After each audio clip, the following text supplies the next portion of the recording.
Hello guys. അപ്പോൾ കുറച്ച് പേര് ചോദിച്ചു എന്താണ് യൂട്യൂബിൽ നിർത്തിപ്പോയ എന്താ അവസ്ഥ എന്ന്. യൂട്യൂബിൽ നിർത്തിപ്പോയിട്ടൊന്നുമില്ല, നമ്മളിവിടെ തന്നെയൊക്കെ ഉണ്ട്. പ്രശ്നം പറയാനൊന്നുമില്ല. ഒരു 2 ദിവസം ജിമ്മിന് പോയി. അതിനുശേഷം കണ്ടോ കൈ ഇങ്ങനെയാണ് അവസ്ഥ. കൈ ഇങ്ങനെ നിർത്താൻ പറ്റില്ല.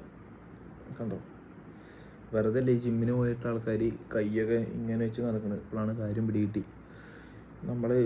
ഞാൻ വിചാരിച്ച് ജിമ്മെന്നൊക്കെ പറഞ്ഞാൽ സിമ്പിളാണ്, പോയി കഴിഞ്ഞാൽ മസിലൊക്കെ പെട്ടെന്ന് സെറ്റാക്കാമെന്ന് വിചാരിച്ച്. ഇപ്പോഴാണ് കാര്യം പിടികിട്ടി. ജിമ്മിന് പോയി കഴിഞ്ഞാൽ ഒരടി കൈയൊന്നും അനക്കാൻ പറ്റില്ല. ഫസ്റ്റ് ദിവസം പോയി കഴിഞ്ഞാൽ ഒരവസ്ഥയാണ്. ഞാൻ നിർത്തി, ഇനി ജിമ്മിൽ പോകണില്ല. എൻ്റെ മോനെ കൈ 3 ദിവസമായിട്ട് കൈ ഇങ്ങനെ വരില്ല. ഇങ്ങനെ ഒരു കുറച്ച് കണ്ടോ, ഈ ഒരു ബെൻഡായിട്ട് എപ്പോഴും നിൽക്കും. ഇതാണ് പ്രശ്നം. കണ്ടാണ് വലിയ കാര്യത്തിൽ ഞാനുമുണ്ട്, അതൊന്നും നോക്കണ്ട. അതും ഭക്ഷണം കഴിക്കാൻ നേരം കണ്ടോ ഇങ്ങനെ കൈ നിർത്തി വയ്ക്കാനില്ല. കണ്ടോ, ഇതാകുമ്പോൾ കംഫർട്ടാണ്, വേദന ഉണ്ടാവില്ല. അതുപോലെ നെഞ്ചൊക്കെ തൊട്ടാണ്ടല്ലോ വേദനയുണ്ട്. ഓൾ ബോഡി ഇട്ട് സെറ്റാക്കി തരാമെന്നാണ് നമ്മുടെ ഒരു ആശാൻ പറഞ്ഞ്. പണിപാടിയില്ലേ, ഇതാണ് അവസ്ഥ. കണ്ടോ കൈ ഇങ്ങനെ തന്നെയാണ്. ഇങ്ങനെ മടക്കി കുഴഞ്ഞില്ല, നമുക്കിങ്ങനെ നിവർത്താൻ പറ്റില്ല. ഇതാണ് അവസ്ഥ.